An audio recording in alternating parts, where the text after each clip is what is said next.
4 a woman who relies on a wheelchair to get around is suing the city of Atlanta over sidewalks she says are inaccessible.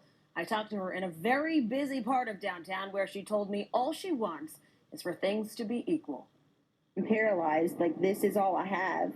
And all Beth Beckley wanted to do was to enjoy a game at the Georgia Dome a few months ago. But she and her husband say they were shocked when they found out the hard way there is no sidewalk access for wheelchairs at MLK and Centennial Olympic Park Drive. We came up from Richard B. Russell, then went down over here to MLK, realized that wasn't going to work, then had to go all the way down to that intersection, back around, came over here, realized it wasn't going to work, went back over there, came back over, and then eventually, just had to give up and ride with traffic on the road. And it was embarrassing because I don't like my disability being pointed out, like I'm much more than my wheelchair. So Beckley filed suit in federal court just last week, claiming the city of Atlanta is violating the Americans with Disabilities Act.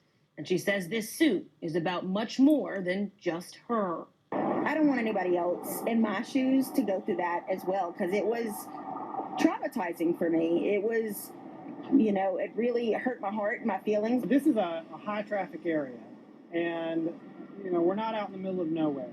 Attorney James Radford handles a lot of ADA cases and took on this one. So they've got to fix it as soon as possible. It can't just be on a list to be done someday and we don't know when. It's 2016. We live in Atlanta, Georgia. Now, late this afternoon, a City of Atlanta spokesperson told me they couldn't comment on pending litigation, but that intersection is slated for upgrades. He also said the city will evaluate the intersection to determine if that work can be completed any sooner.